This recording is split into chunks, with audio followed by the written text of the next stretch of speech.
Benefit आपको ओवैसी नहीं दे पा रहा था, ये अखिलेश नहीं दे पा रहा था, शायद भाजपा ये मोदी दे दे।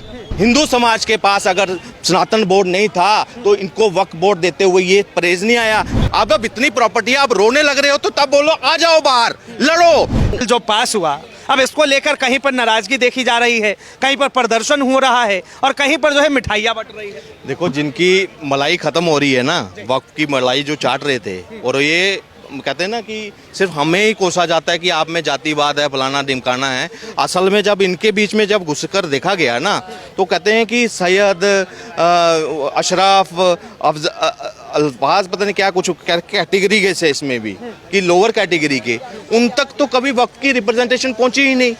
आज मैं आपको एक चीज़ बताऊं, आप कहते हैं कि वक्त का विरोध हो रहा है, मैं कहता हूं आज लोअर तबके का मुसलमान सबसे ज़्यादा खुश है आज के टाइम पर। उन्होंने देखा कि फर्स्ट टाइम हमें रिप्रेजेंटेशन मिल रही है। पशबंदा समाज जो है, ये साहसी जो लोग हैं, इनको ये आज भी क्यों, इनके बच्चे जो हैं शराब बेचने पे, इलीगल एक्टिविटी में क्यों हैं, फिक्र करनी चाहिए था ना। आज मैं एक मौलाना का सुन रहा था कि आप कब, जब वक्फ बोर्ड की आपकी संपत्तियां थी इतनी, तो हमारा मुसलमान वहाँ पे पंचर क्यों लगा रहा था, हमारे मुसलमान उस वक्त दारू क्यों बेच रहे थे यहाँ पे कई जगह पर, क्यों? अब इतनी प्रॉपर्टी है, आप रोने लग रहे हो तो तब बोलो आ जाओ बाहर लड़ो। जब उनकी फीस भरने की टाइम था, जब उनको आगे बढ़ाने का टाइम था, जब उनको रोजगार देने का टाइम था, तब आप जो है साइड पर बड़े मजे ले रहे थे इसी कंडीशन में हैं।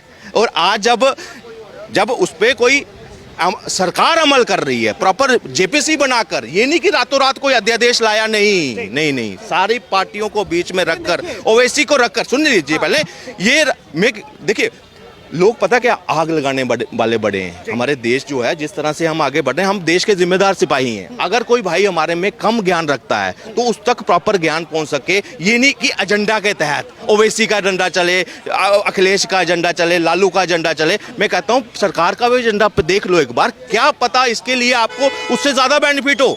जो बेनिफिट आपको ओवैसी नहीं दे पा रहा था, ये अखिलेश नहीं दे पा रहा था, शायद भाजपा ये मोदी दे दे। आज मोदी ने कर दिखाया है ना। 4 करोड़ घर हैं, उसमें 1 करोड़ 20 लाख से मुसलमानों को दिए हैं, और वो डंके की चोट पर कहते हैं। लेकिन फिर भी लोग तो कह रहे हैं मुस्लिम समुदाय के नेता कि भाई मोदी जी जो है मोदी वो मुस्लिम विरोधी। मैं वही तो कह रहा हूँ, आज जो रशीदी जैसा नेता पूरे वीडियो बनाकर कहते हैं कि मैंने वोट जो है इस बार भाजपा को दिया है। भाई कुछ तो बदलाव आ रहा है। कुछ महिलाएं आगे आती हैं कि ट्रिपल तलाक बैन करने की वजह से मैं भाजपा के साथ जुड़ी हूँ। कई हजारों लाखों लोग आते हैं आगे कि हमें मकान मिला है, इसलिए हम योगी जी के साथ हैं, मोदी जी के साथ हैं। तो ये बदलाव जो आ रहा है ना, ये जो कईयों की जो धर्म के नाम पर, मुस्लिम्स के नाम पर राजनीति होती थी ना, वो डगमगा गई। अच्छा। वो डगमगा रही है। इस वजह से अब कहते हैं रोड पर आ जाओ, शाहीन बाग रचा जाएगा, फलाना रचा जाएगा। मैं कहता हूँ मुसलमानों, आपकी सगी अगर अब तक की 77 साल 78 साल में चल रहा है आज़ादी के बाद, कुछ सच में अगर सामने आया है, वो मोदी जी आए हैं। अगर उन्होंने बात की है सबका साथ सबका विकास। आप कह रहे हैं कि विपक्ष की जो बातें, विपक्ष जो है जो बातें करता है वो मुस्लिम समुदाय निराधार अगर इन्होंने कर दिखाया होता ना, इन्होंने, मैं कहता हूं, भाई को भड़ाई से लड़ाने का काम किया। अगर हिंदू समाज के पास अगर सनातन बोर्ड नहीं था तो इनको वक्फ बोर्ड देते हुए ये परहेज नहीं आया कि इसमें हिंदू समाज, उस वक्त तुष्टीकरण हावी था।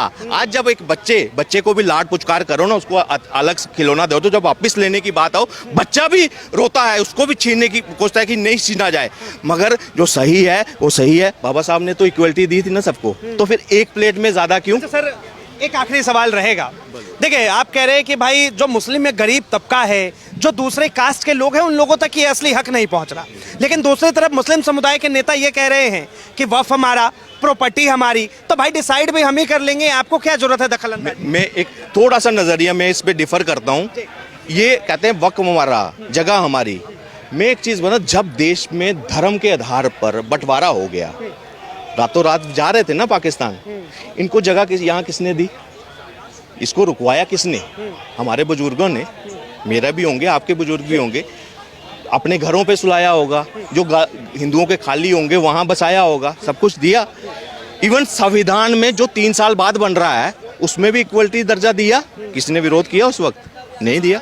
मगर अगर 70-75 साल के बाद एक डॉक्यूमेंट आता है कि देश को इस्लामीकरण करना है 2047 में, प्रॉपर निकले, और कहीं ऐसे ऑर्गेनाइजेशन उसको पूरा फॉलो, पूरा मॉड्यूल बनाकर काम करे, तो हिंदू क्या थोड़ा सा अपने आप में ऐसे असहज नहीं करेगा कि मेरा भाई, ये मेरे भाई सारे, चल सभी नहीं है, मगर उसमें से बहुत सा ऐसा तबका, कई ऐसे नेता बड़े बड़े जो उसको समर्थन कर रहे हैं। और पॉपुलेशन, मेरी जेब मुझे पता है, और मैं शायद 2 बच्चों को अफोर्ड कर सकता हूँ अच्छी शिक्षा, और वहाँ 14-14 बच्चे पैदा हों, तो माइंड में आपके भी आएगा, मेरे भी आएगा कि यार पर क्या है, कोई सच में कहीं वो एजेंडा फॉलो तो नहीं हो रहा। हिंदू भी पैदा कर रहे हैं, मगर 14 बच्चा पैदा करते हुए भी एक लेडी की न्यूज़ वायरल हो रही है। समझना इस चीज़ को।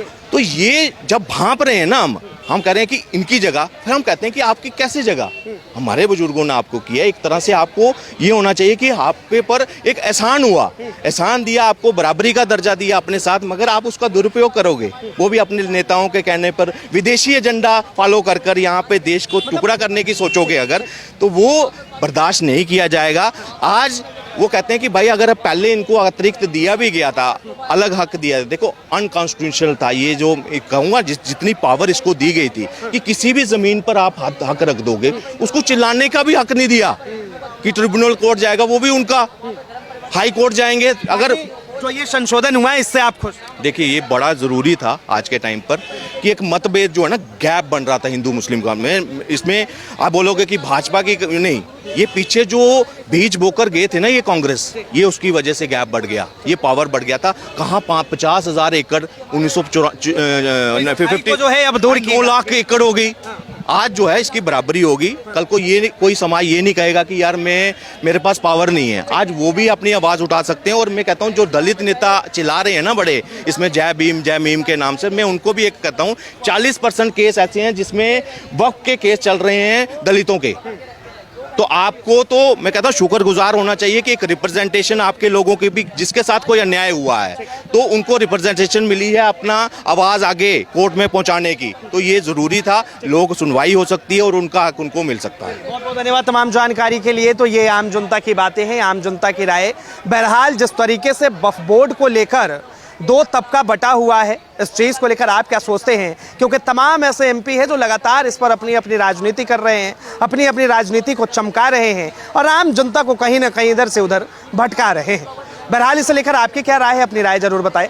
फिलहाल के लिए इतना ही। ऐसे तमाम खबरों के लिए देखते रहें वो न्यूज़।